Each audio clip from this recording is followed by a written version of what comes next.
Hi everyone, Danielle here. I'm doing a solo overview of um, Nusfjord.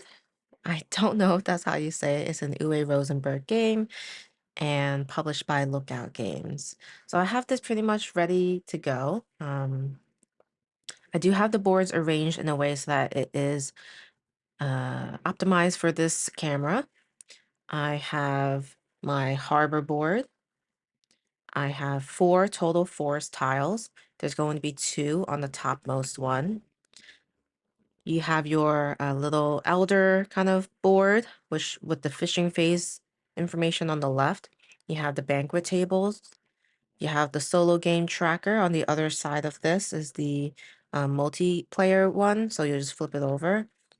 Put this little boat on it to track the round you're on. And just so you know, you will be using 3 red and 3 blue action tokens, and the rounds will tell you which color that you'll be using to use the workers. You'll also grab the copy in action and make sure it's on the 4-player side. Essentially, this is going to be used for your solo game as well when you want to copy in action.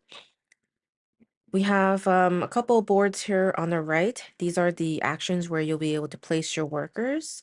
You'll only be able to place one worker in each of these actions. So something to keep in mind is that when you're playing by yourself, you might lock yourself out of a space on a future round if there's other action tokens there. We have ship tiles, so you could build a ship. The ship tiles will come into play because as you're building them, you're placing them down here on your harbor board.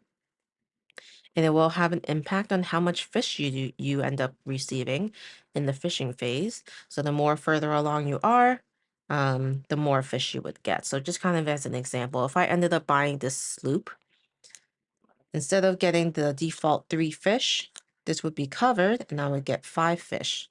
And then after that, if I ended up building a Schumer, I would look at the leftmost visible number, which is 8. So I would get 8 fish. So that's a pretty neat mechanic, I think. Looking under here, we have some elders. There's going to be a total of 7 elders you'll be able to choose from in the game. You can only place at most up to 5, though. Once you gain an elder, you actually can't remove it. Some of these elders have really good abilities. You'll be able to place your workers, not just on this board, but also on any elders that you're able to obtain. You'll notice that there's a fish track on top because every time you use an elder with an action, you actually have to feed them. You feed them from fish that are here in this banquet table. So something to keep in mind is that there's kind of like a flow.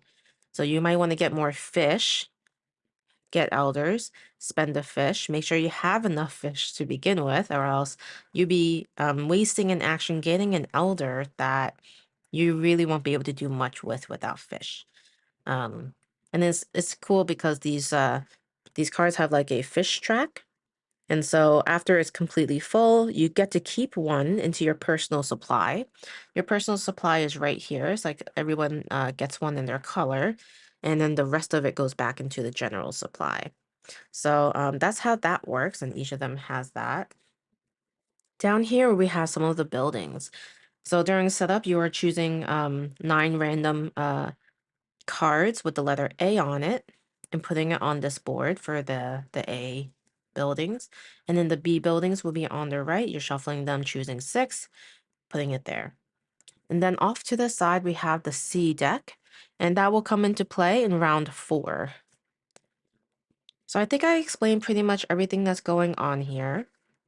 I'll just talk through a few of how the actions work, and hopefully you'll have an understanding of, just how this game plays. So going through the first phase, we have the fishing phase. So what happened here, which I've already done, is that I got myself 3 fish. So I could just take it into my hand and show you. I have myself 3 fish because that's my default amount that I get during the fishing phase based on this track on the bottom of the harbor board. So now, in this exact order that's listed on the fishing phase information here, you place 1 fish on all your shares in the foreign possession. And that could mean it's on the action board or, somewhere else. You place it on shares in your personal supply. Everyone starts with 2 at the beginning of the game, so I'll go ahead and do that. So 4 in possession, you don't really have any at the beginning of the game, so you don't have to worry about that. So I'll put 2 there. And then the next one is reserve. So I have 1 left in my hand. I'll put it into my reserve. Your reserve is right here on your harbor board. Note that you can only have max of 8 fish. And then if you had any left, it would go into your general supply. So basically, if you had more than 8 fish, it would go into your general supply, which I have kind of off screen in here. And then after that, you move everything that's currently in your personal shares into your personal supplies. And then you're basically ready to move on to the next phase. So the work phase allows you to place 3 workers. You could choose not to place a worker, but in all my games I've ever played of this, I have never decided to pass a turn, because if you do pass, you are only going to take as many turns that are left, which is 3. So let's go through some of the actions that you could possibly take on your turn. So the first thing is +1 gold. So if you place your worker on a +1 gold, it's very simple. You take a gold from supply and put it into your supply. So I'll put it right here. And I'm going to just demonstrate each of these actions in this video and not so much do a playthrough. I'm just going to show you how this game works so that you can decide the engine you want to build and start playing immediately. I find with this game, it might be harder to learn how to play watching a playthrough because there's so many actions and you're kind of just waiting to see if I do that action you're wondering about if you're trying to learn the game. So I am going to just go through the actions and go into detail on some of the cards and then call it a day.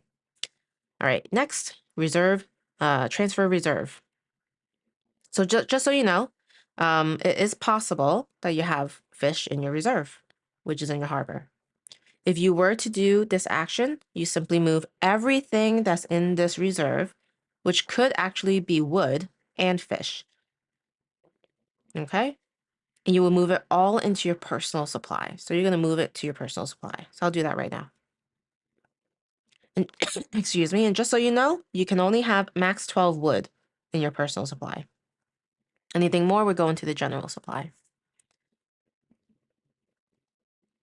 Next, you could serve fish. And then there's a note here that says +1 gold per served plate. So serving fish is just as it sounds.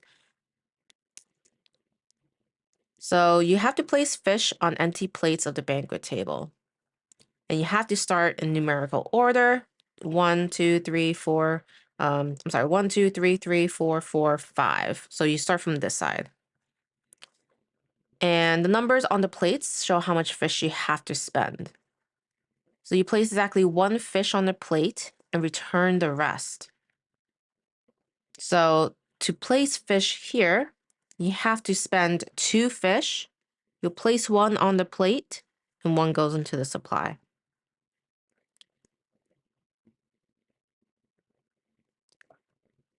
And this fish, I don't think you really need to spend. So think about how many plates you just served. I served 1 plate. I gain 1 gold for each plate I just served that didn't have a fish before. Next, build a building. So all of the buildings have a cost on the left. So taking a look at this one, we have Forester's house. And this one has a cost of 3 wood, which is on the left. And then it has an immediate ability that says reforest by placing 4 forests on a free double space. And then it'll give you 1 victory point at the end of the game.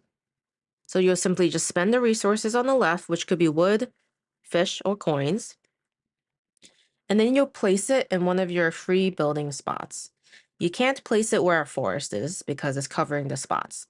So you'll simply just place it into your harbor board, and that's it. But in this example,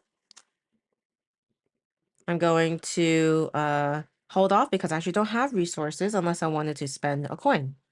So I could do that, I guess.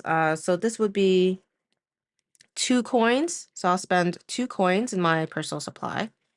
And I've built the fisher's house. It says after each worker action, you take serve fish.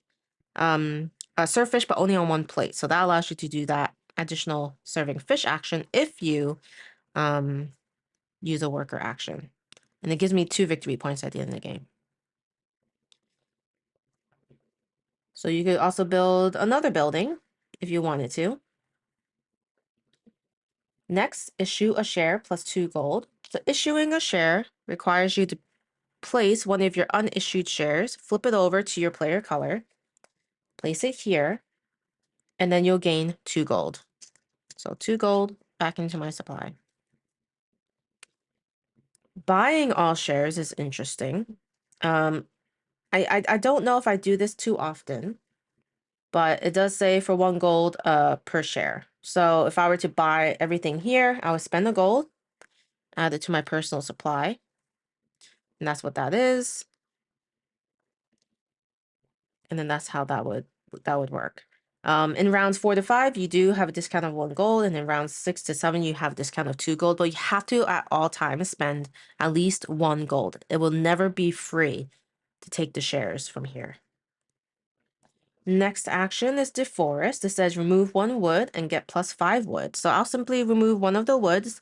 Again, this top one had 2 stacked. So remove 1 and gain 5 wood. You'll gain it into your personal supply.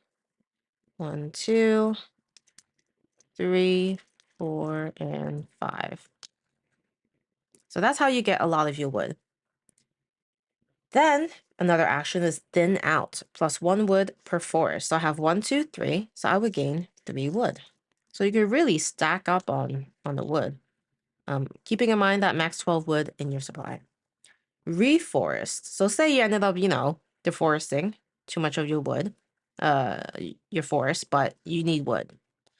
You could reforest by placing 2 forests on a free double space. So you would stack them, like maybe 2 here or something. All right.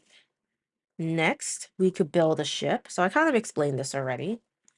Each of these ships have a cost on the left. So this one would be 6 wood and 1 gold. It would give you 2 victory points at the end of the game. And you'll simply just put it right here. So I'll go ahead and build that cutter. So 1, 2, 3, 4, 5, 6, and 1 gold. And I've built the cutter. So now, during the next round, the fishing phase would give me 6 fish. Okay, so lastly, the last action on this action board is take an elder and use him immediately. So I have the option to take any of these. Let's take a look at Harbor Master. As explained earlier, you would be placing this into your elders, your council board here. This one says exchange 1 ship sloop for a cutter or a cutter for a schooner. So that's cool because you're basically able to trade this for a larger one. And now I'm just a little bit closer to increasing my fish supply. So if I were to use that ability, I would have had to place a worker here, put a fish from the banquet here. And you would always take it from the largest plate first. And then once this fills up all the way, you remove all the fish, but keep 1 and put it into your personal supply. Okay? So just to clarify, if there are 3 fish on here, you would immediately discard 2 and put 1 on your personal supply. I think I may have said 4, but it's just the 3. So then you'd move on to round 2. You would swap. Guess I'll say I put that there. You'll take the 3 workers, which will be blue because we are on a even round, which is round 2. And we'll do the same thing. We'll do the fishing phase, and then we'll go ahead and place these workers around and do some actions there. And then when we get to round 3, that's when we collect the red ones because we need to use it. The blue ones would be out. And then when it's a blue round again, round 4, you'd follow the instructions on this board. It says place 4 C buildings in the display. And in round 6, just to note, it's place 3 C buildings in the display. So again, I had these um, C cards kind of just ready to go to do just that. And yeah, you would just continue this for a total of 7 rounds. And then you will want to get more than 100 victory points, just so you know. So that's how you would know if you win. So yeah, that was just a really quick overview of how to play this game. Nusfjord. I really have to figure out how to say that correctly. If you have any suggestions on how, let me know. But yeah, that was an overview of how to play solo. Very simple. I think it's very relaxing, especially once you kind of have a system going and you figure out what you want to do. I did find that when I played this over and over again, that I did a lot of the same strategy. And I don't know if there's a ton of replayability for me at least. I know there's different decks that you could use for the buildings at least. But the elders pretty much stay the same. There I know there are expansions though that could probably help that out. But for me, I'm very like um I don't know, there's like a formula in my head that just like triggers here. And I don't really change the way I play, unfortunately. So it's just really interesting how that works.